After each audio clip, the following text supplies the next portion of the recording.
All right, can everybody see this all right? Yep. Yep. All right, so the project is titled The Center, Cultivating Communal Space in the Suburbs. Introduced myself and Judy already. For an independent studio, the kind of impetus for this is something that I grew up with, and that I really had a hard time kind of getting out of my mind or resolving it in my mind from about the time of the beginning of my middle school education through to the end of my high school education. There was a series of suicides on the Metro Rail line that leads from the city of Chicago out to my hometown of Barrington, Illinois. It's a suburb about an hour away from the city.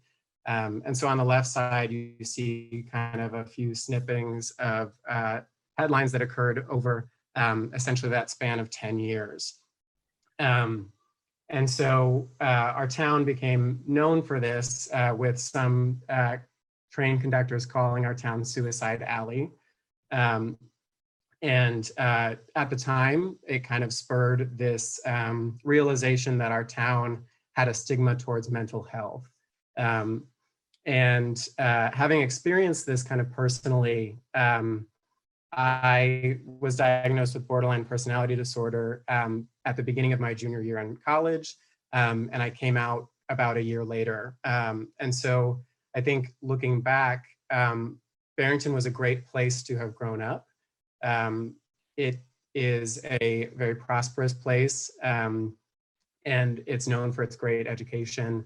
And I was safe growing up. However, it was a place that I think was exclusive in the ways that it applied, or that it created community for people in the Barrington community. And so kind of on the right-hand side, you'll see images of country clubs and churches within Barrington. Aside from our public library and our education system, there exists kind of very few spaces that are non-exclusive and that serve to foster community in our town. And so, though I kind of just scrapped all of this together recently because I knew a lot of this, this is a look at the demographics and kind of layout of the town. It is based off of a grid with, as you can see, a diagonal line cutting through it. That diagonal line is the actual Metro Rail line that leads from the city out to Barrington. So you can see on the top left a layout of public buildings, very few. There's an incredible amount of beautiful parks and trails. So that is a public amenity. You can see in the zoning map that it is a mostly residential community with very little kind of local commerce or local offices. On the top right, it shows kind of methods of transport to the city. It is a commuter town. And so you can see kind of ranking near the top is driving to work and then commuting via transit from the train station in town to Chicago. It is a very non-diverse community. It also is a very wealthy community. Looking into the next 30 years, the trajectory of the city of Chicago has been to expand density slowly along metro lines, lines that lead out of the city, of which there are many. And towns that are slightly closer than ours have recently received kind of a higher density. And I believe the hope is that within the next 30 years, Barrington will receive a similar amount of density growth. And so this project originally started as the idea of creating kind of a small building that would provide for mental health services and for kind of creating social space for all. And when I realized and took a bigger look at what I thought was important in the next 30 years and how you create community in the suburbs, which I believe is going to be something that we're going to see in the architecture industry, identification of metropolitan suburbs. and a desire for increased diversity and a founding of community in these areas that is more similar to urban environments, the project took on a slightly larger scope. So this is a look at Barrington currently with the train line cutting through, and outlined in red are kind of a significant amount of surface parking lots, and with the train station at the center of this large volume. The idea of the project is to set up an urban framework for how a project might sit within this, with the idea that a large-scale community center would have to be balanced by an increase in population and density around the downtown Barrington area. So I started by identifying lots, and initially was going to look at a center across the train tracks from the train station. And I realized that the project was much more about redefining what a train station is and what public space can be attached to urban infrastructure. This is a map looking at the city of Chicago with Barrington up to the northwest corner. The kind of initial suggestion is that Barrington could become part of something akin to the 606 in Chicago, the High Line in New York. There's the Seoul Skyway, I don't think I'm pronouncing that right, but in Helsinki. And then there's the Low Line in Chicago. These projects that take urban infrastructure that had previously negative connotations and inject them with social communal space, and redefine what those kind of urban networks are made for. And so the idea being that the Metro line is something that links communities from the city all the way out to the suburbs, and specifically the Northwest Metro, which reaches all the way to Barrington, connects a lot of forest preserves in the city, and that it's an opportunity to create a new urban network. And then within that frame, my kind of physical built project exists as kind of a spur or a moment along that. So looking at kind of a revised urban plan of the project, this is taking that same overlook of Barrington and taking those lots that were previously parking lots and proposing mid-rise density housing and offices to densify the town. And then proposing a long infrastructure project that builds social program and links it to the actual urban network along a linear park. Essentially saddlebagging an urban network with social program. So in an axonometric, you can see that the proposal is to sync parking, which is currently all surface that houses commuter transit, to sync that below a platform for communal interaction. Above that kind of platform exists a layer of green space that functions as courtyards within internal program, exterior park, as well as water collection across a large swath of site. Above that layer is a series of raised access flooring systems, which allows for flexibility and future use of program, and also allows for more efficient mechanical systems within an actually occupied space. Above that, we see a building enclosure, which is thought to be a curtain wall system where whether it's solid panel or actual glazing, the project is a proposal of enclosure, but that down the line, as programs change in the city and as the needs of the community evolve, spaces and kind of architectural suggestions within the space could evolve. The overall structure is a glulam rigid beam structure that is supported by brick shear wall cores. that also define where the top ground level connects to parking below. And above that rigid beam structure is a kind of roof covering that is variable dependent on program beneath, anywhere between clear glazing for greenhouse to transparent or to slightly opaque glazing for protection from sun, to bifacial photovoltaics, and then to solid roof.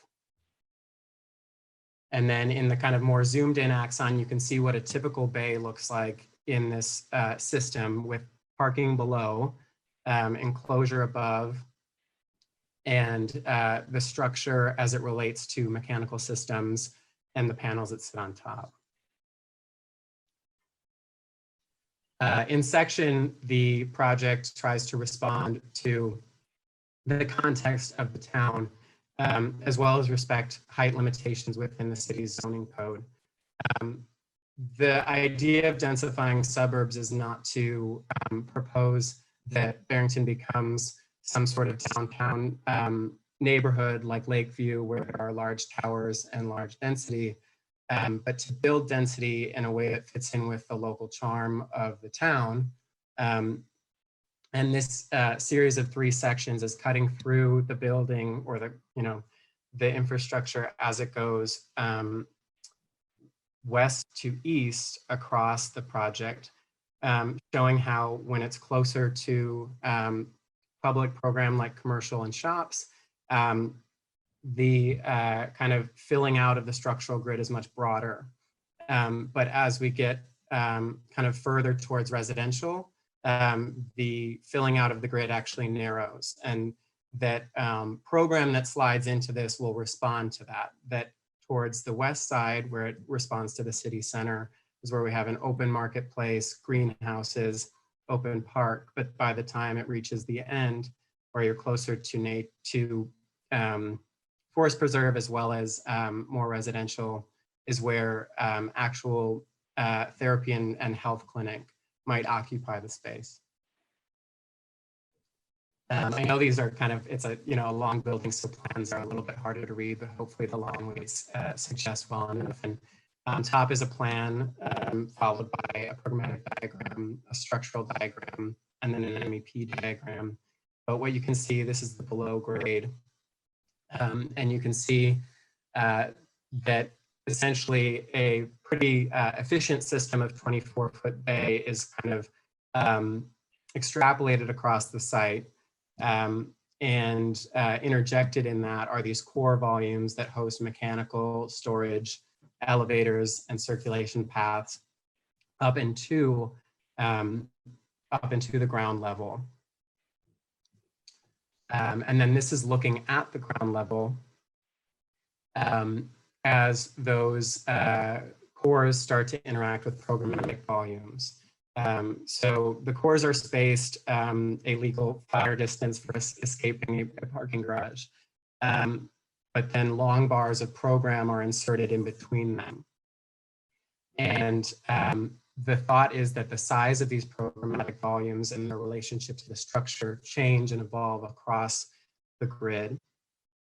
But that with the length of these programmatic spaces, they're broken up by large courtyards that allow for separation between programmatic spaces, as well as visual relief as you move along the kind of circulation of this system. This is starting to look at 3-dimensionally how those spaces are occupied, and a look at each of these bays of program as they relate to kind of the structural system that encloses them, and a suggestion on how these spaces might be filled. So I reached out to friends and coworkers and past, I guess, friends from home who know the services that the town is lacking, and tried to come up with a somewhat representative list of programs that the town is lacking, given our significant lack of public space. The list was long, and that was a discussion I had with many of you, that there were a lot of programmatic spaces that wanted to fit within this network. And I think the project is about suggesting a list of current program that would kind of benefit the town where we currently are, but the idea of the structure is that it is built for different types of human interaction, and that these spaces are built for different types of human interaction, and that as the town's needs shift, so could the architecture shift to respond. So on the left, you see what a space might be that could be a daycare for kids to be dropped off as their parents take the train into the city and come back and pick them up at night. It could also be an artist studio space. As you can see, slightly beyond or slightly towards the back of the rendering, you see kind of a fitness studio space, and how curtains could suggest a closing between these spaces. But if these were all artist studios, the visual connection might be something that would be desired. To the right, you see a suggestion of a gallery space. We currently don't really have any cultural spaces in the town. And I think it would be a great potential for the town, and could dually function as an event space. The town is very charitable and has a lot of events like that, and what a great way to bring them into the center of the town and highlight the charitable kind of nature of the town. And actually the art in that rendering are people from my hometown, friends. These two look at kind of more open spaces within the framework. On the left shows an open market hall that would exist actually where current markets happen during the summer, in a parking lot that exists in Barrington right now. And it shows how an open, non-enclosed version of this structure could host summer festivals and markets and functions that currently exist in the city, but also serve as a place for people to gather and meet in the center of town. And on the right shows this idea of a communal living room that would replace the current train station, hosting a cafe as well as spaces for people to read and gather. And this is suggesting what it might look like at night when parents pick up their kids, and with the idea of this place being infrastructure for the place between home and work that's not commercially oriented, but that provides a place for community. And finally, this is looking at some more intimate spaces. Although the initial driver of the project was a mental health concern, as well as like a concern for people that feel other in our town, which includes, gender and sexual orientation. My hope is that in the next 30 years, specifically LGBTQ centers don't have to exist. And how do we create a place for everyone, looking at how, these spaces are smaller spaces, or this framework can be subdivided to create smaller spaces for one-on-one interactions. And that in the current frame, they might be therapy sessions, but that might evolve over time. And the secondary image shows a look at these atrium spaces that are actually the kind of lobbies for all of the program. They cut through and cut across the train tracks, and are where you would enter as well as might wait for the train. They also serve as filters for program and as places for representatives of whatever social programs, or potentially a place to buy your train tickets, even though it's now pretty much all mobile, as well as the connective space between the parking garage and the city level. And then these final sets of renderings show kind of what the experience of the architecture is outside of programmatic function. So on the left, the rendering shows how it might feel like to get off the last train at night coming home, using the structure to illuminate these paths, and using these kind of glass atriums to indicate where people would go down to their cars, and to welcome people to the town without having to bring people through closed classrooms or things like that. The middle rendering shows being within the parking garage underneath one of those main lobbies, and looking at how bringing light through perforated metal floors could bring light down into this underground parking garage, and how this experience could be uplifting as you head into your workday or as you come home at night. In kind of a background to the right of it, you will see that to note a detail that Allison and I were working on is that the concrete structure is held away from the far wall of the parking garage so that light actually casts against the concrete walls in the background. It's very small, so on the screens you might not see it. And then the final rendering is kind of looking at a pared down look at one of these programmatic conglomerates where you see on either side these solid brick volumes that contain services and mechanical systems.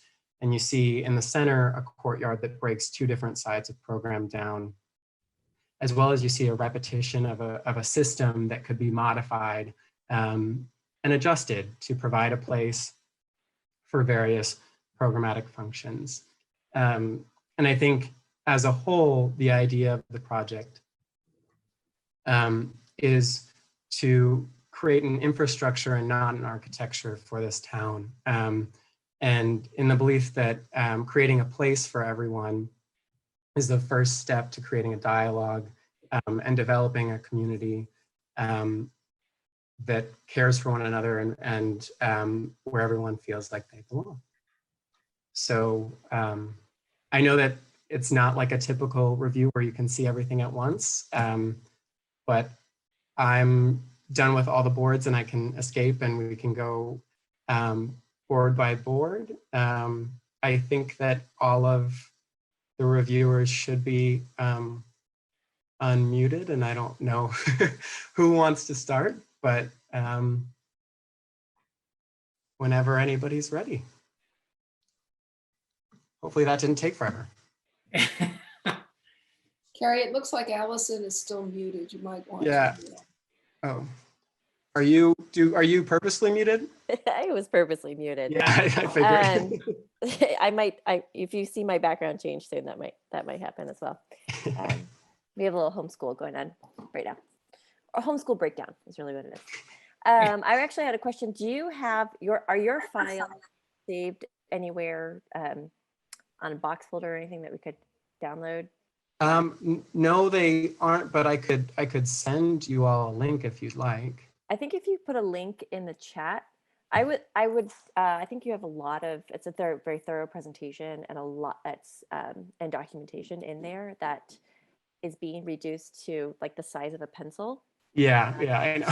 I think for a dual major between engineering and architecture, I think that we should be able to see all that. Okay.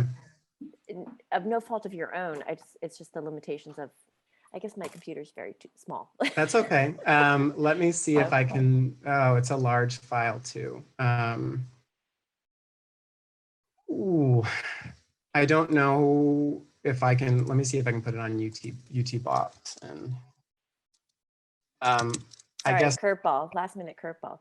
Yeah, I guess while that's happening, hopefully not too, oh, and great, my internet is going very slowly. Oh, slow. Oh, come on. I know, I probably just requested you to crash the meeting, basically. Yeah, I do. You know, the one thing is we can zoom in on, I can go in and zoom in on these drawings, Allison. I know that's not the thing, but with the size of the model and our limited time, is that okay to go to image That's fine. Yeah. And zoom in? Yeah. I'm guessing you mean the plans. Yeah, well, or the sections or the explode. I mean, all of them, they were all good.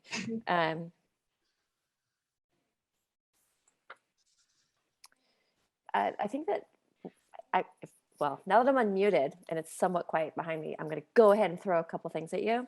Yeah. Again, to reiterate, like, commend you on your presentation. It's very thorough, and I think that you set out a clear premise, and I love that you let it grow. And I think that there are a couple of lenses that I like to see your project through. And I know we've talked about them before here and there, and I appreciate that you solicited feedback and took it into account, and really implemented it in different ways in your project. But one of the lenses I really appreciate about your project is this idea of bringing in the social aspects of infrastructure, not even of architecture. I love that you said it's infrastructure of non-architecture. But then how do people as occupants start to shape space? And I love that the proposal it started as somewhat of an unknown. It grew into something, and then that something sort of started to dissolve. And what was the least amount of thing that you could put there in order to become this catalyst for design? So I love that your inquiry might actually be another question of what makes design and what makes architecture. Mhm. And I think that there's a good response here that you're starting to say, people make architecture, place makes architecture. It's the collision of all of those things, of environment, transportation, of human occupation, like all of those different things make architecture. And so I appreciate that lens sort of there. I also find it fascinating. This is one of the, maybe it's because I'm so old, like Judy and I were reflecting on, but this idea of the way that you use, and I observed it over social media, almost like a town forum Mhm. to bring in feedback. And what does that mean to incorporate feedback? And again, I think it brings this idea of what makes architecture and where can we pull from as we go forward in the profession to, foster different kinds of design generators. We have a wonderful tendency to look at precedent. And so what happens when we look beyond precedent? So I think that that's really nice. And then I like that this is, I don't want to say metaphor, but it's a continuation of a means of thinking that you started at that scale of showing the relationship of Barrington to Chicago. It's a place that exists because of another place.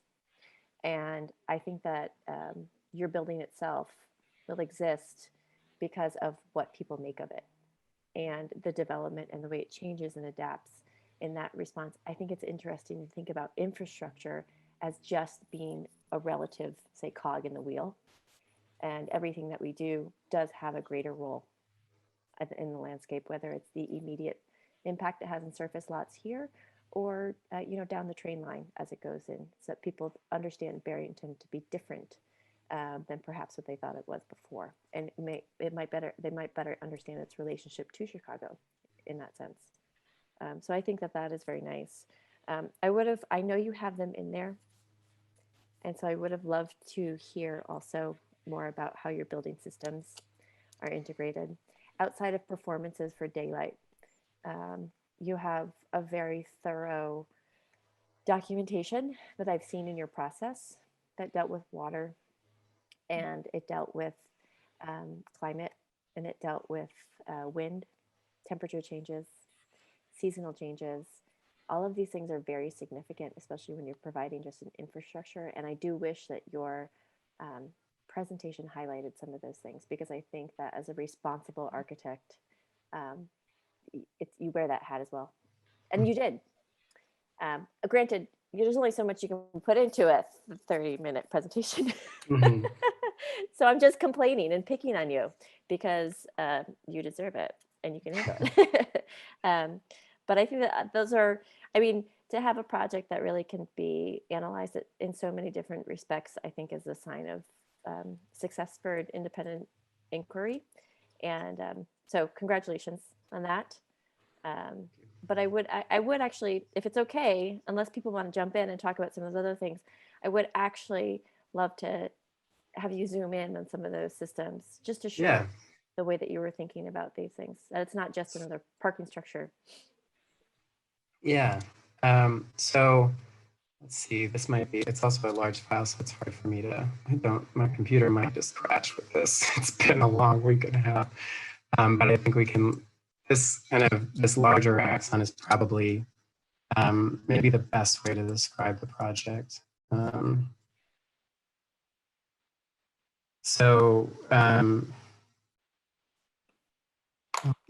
on. And maybe rather than just review them piece by piece, what I'm actually more interested in is the way that the role that they played, your building systems, the role that they played in finalizing the overall form and use of the building, about Yeah. how they how they exist relative to one another versus independent. Like I don't care so much about seeing the power plan, but I love seeing the power plan with relationship to the structure, et cetera. Yeah. You know, you could say that. So I think the idea of the structure started with this underground parking garage. Initially I wasn't thinking much of it aside from an efficiency of systems from a construction engineering as well as kind of a architectural structural background. And I think as I started to ask questions of people in town and people in general, what their opinions on structures were, an overwhelming response for wood structures was something that was chosen next. And I looked at kind of, I guess, vernacular work and started with this idea of a gabled system, but realizing that I didn't want this to be something that was vernacular and existed, but something that maybe responded to. I tried to look at how kind of glulam exists as part of infrastructural buildings like barns and storage along this train line actually, but how to redefine that structure to kind of coexist systems and program. So, starting with this, tying the glulam to the parking garage structure below. Above, you see kind of a gap in structure between the raised access flooring and the actual concrete subsystem that it would sit upon, with the idea that a raised access flooring system allows you to cool spaces while using less energy. It also provides for future flexibility of spaces. With the idea that there would be a potential to generate power with glazing facing south. I mean, it has a long south exposure. The thought was to integrate power that was received from that into the spacing between these glulam columns, and that you would actually combine solar power with urban grid infrastructure and power, and have these columns and structural nodes be points of access to power, both in the parking garage as access to power to charge an electric vehicle, or potentially use a parking garage for a different use in the future, but also as it relates to breaking down program within a building in the future. The idea that you could change the layout of a space because you would always know that your power exists in your columns and then also exists in these linear access panels here. And then the idea that enclosure happens as an addition and not as something that dictates the system at all. While mine is a suggestion of how enclosure might function, advancement in curtain panel systems allows panels to be interchangeable and slightly costly today, but the idea that in the future these systems could be dismantled and reassembled for different function. And then you can see that in this diagram, the idea that by feeding, you're cooling under or you're heating, and then returning air along thickened structural beams and at this interaction. And then the cores, which are not shown in this axon, but exist kind of on either side of vertical circulation, allow flat roofs for mechanical systems to sit, as well as act as chimneys, both for exhaust and intake of air. And then from those is where mechanical systems stem. So the cores contain communal restrooms so that you isolate plumbing.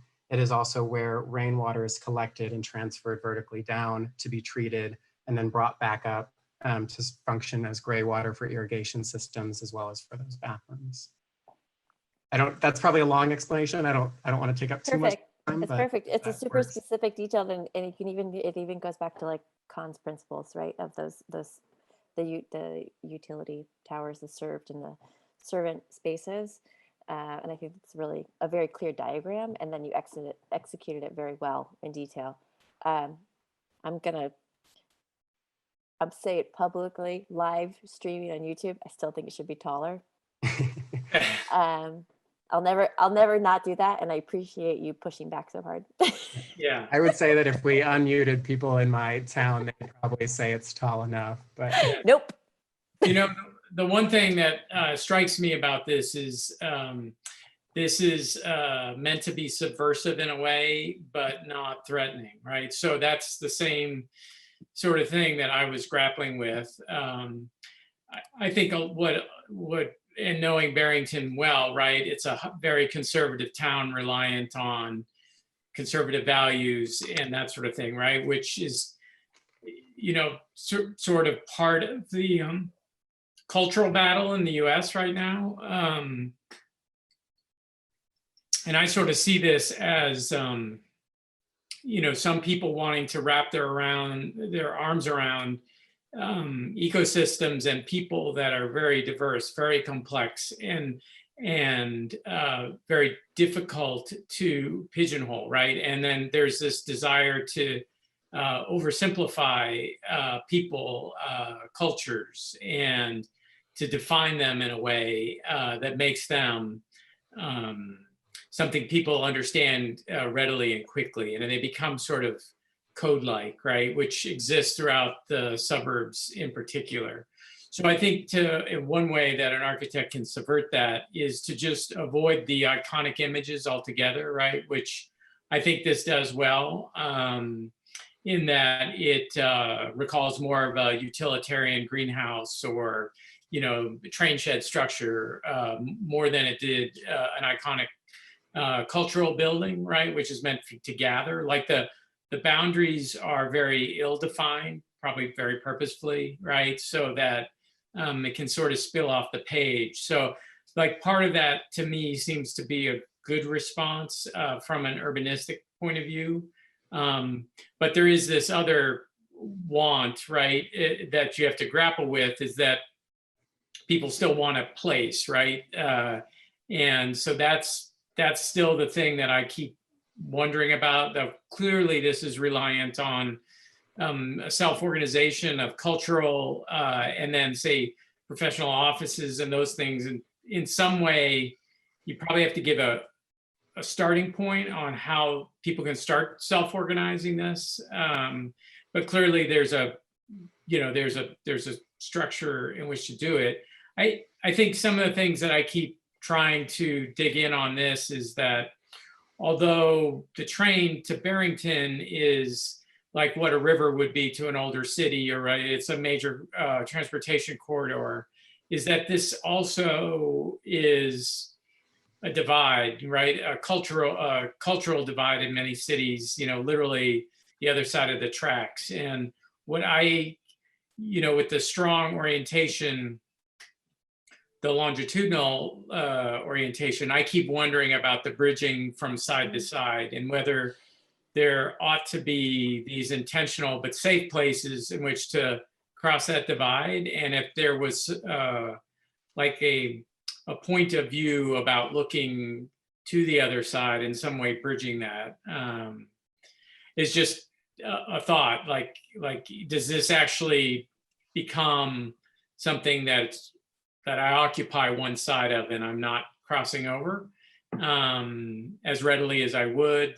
You know, whether that, you know, is like the sort of a sky bridge where I go over the tracks without threat, or whether there are logical safe zones that I can, you know, cross without, without feeling threatened. But yeah. So I think, Larry, in response to that, the sky bridge comment is funny because Judy kept on saying that to me, and I just think it's very out of scale with Barrington, but I understand the thought. And I think but something that I didn't necessarily communicate is this idea that these atrium and core functions that bring you from below grade up to ground level or to kind of city level are large atriums that cut across the tracks and expand the opportunity for crossing.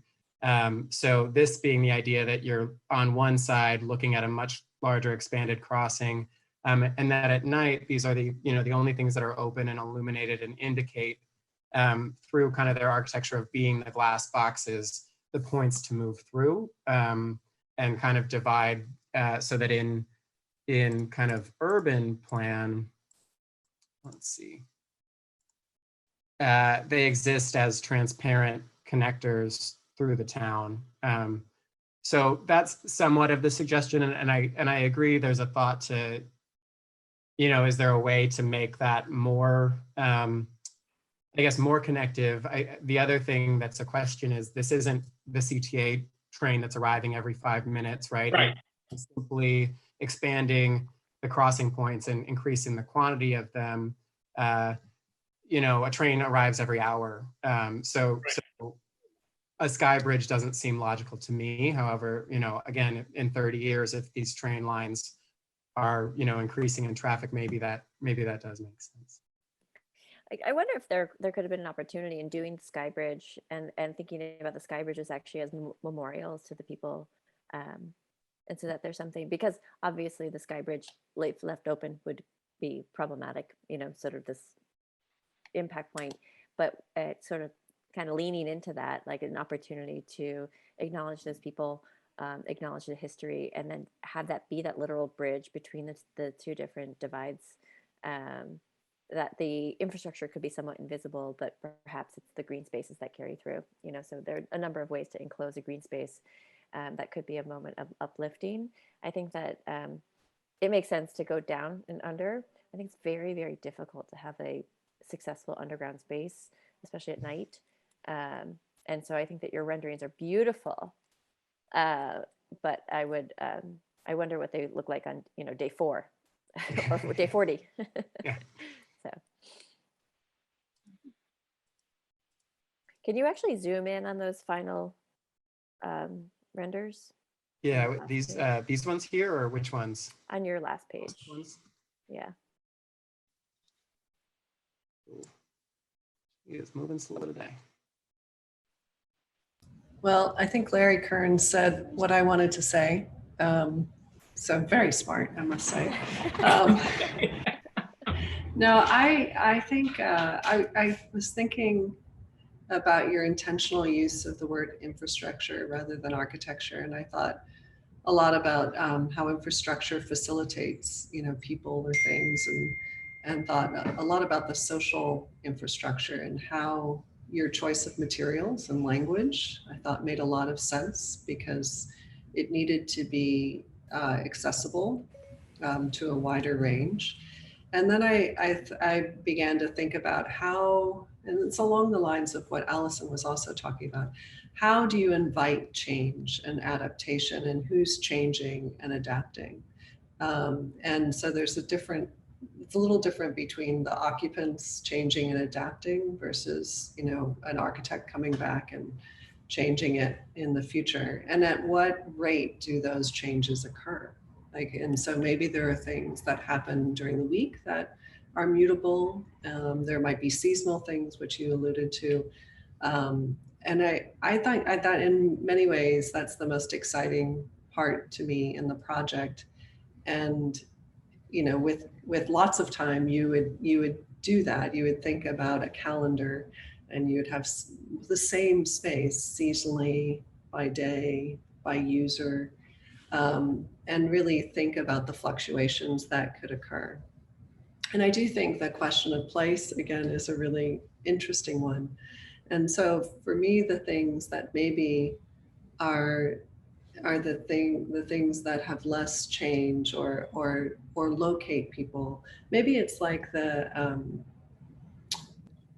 I don't, Houston, maybe it's like the Dominial building, right? The that you have the gardens in the center, and you're sort of moving around the gardens, but it's those gardens, those little voids, that are what fix your location. Like, I don't really know where I am, but when I hit a garden, then I know where I am. I know I'm there.